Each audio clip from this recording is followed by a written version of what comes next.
ডিম তো আমরা বেশিরভাগ পোস্ট করে খাই অথবা পেঁয়াজ কুচি মরিচ কুচি দিয়ে ভাজি করে খাই। তবে আজকে আমি একটু ভিন্ন রকমভাবে রান্না করেছি বা ভাজি করেছি। সেটা হচ্ছে কি দিয়েছিলাম ডিম ভাজির ভিতরে। এখানে একটা টমেটো দেখতে পাচ্ছেন, 2টা ডিম, একটু পুদিনা পাতা, একটু ধনিয়া পাতা, কিছু পেঁয়াজ কলি এবং মরিচ কুচি। তো এগুলো আমি খুব ভালো করে ধুয়ে তারপরে খুব সুন্দর করে আমি এগুলো কুচিয়ে নিয়েছিলাম। তো এটা ছিল ধনিয়া পাতা। তো কুচায় নেওয়ার পরে এই যে দেখুন, এর ভিতরে আমি ডিম 2টা ভেঙে দিয়ে দিয়েছি। এখন একটু লবণ দিয়ে আমি প্রথম পর্যায়ে মরিচগুলো একটু ভালো করে মাখিয়ে নিচ্ছি। তারপরে আমি পেঁয়াজ কুচি এবং পেঁয়াজের কলি, টমেটো সব কিছু দিয়ে খুব সুন্দর করে হাত দিয়ে আমি মাখিয়ে নিচ্ছি।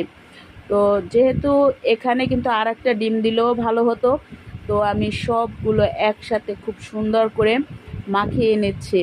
তো আসলে এটার নাম আমি দিয়ে দিয়েছি ভেজিটেবলস ডিম ভাজি। তো যেহেতু এর ভিতরে ভেজিটেবলসের সংখ্যাটা একটু বেশি ছিল, তো খুব সুন্দর করে অলরেডি এই যে মাখানো হয়ে গিয়েছে। তো প্যানে আমি তেল বসিয়ে দিয়েছি। তেলটা যখন গরম হয়ে গিয়েছে, ঠিক তার ভিতরে আমি প্রথম পর্যায়ে কিছু ডিম আমি অর্ধেক দিয়ে দিয়েছি। তো অর্ধেক দেওয়ার পরে এটা আমি খুব ভালো করে এই যে উল্টিয়ে নিচ্ছি। যেহেতু এর ভিতরে ভেজিটেবলসটা একটু বেশি দেওয়া ছিল, যার কারণে এটা উল্টাতে একটু প্রবলেম হচ্ছিল। তো ফাইনালি এই যে দেখুন, সেই ভেজিটেবলস ডিম ভাজিটা হয়ে গিয়েছে। তো আপনারাও এভাবে ট্রাই করতে পারেন। আসলে এভাবে ডিম ভাজিটা খেলেও কিন্তু অনেক ভালো লাগবে।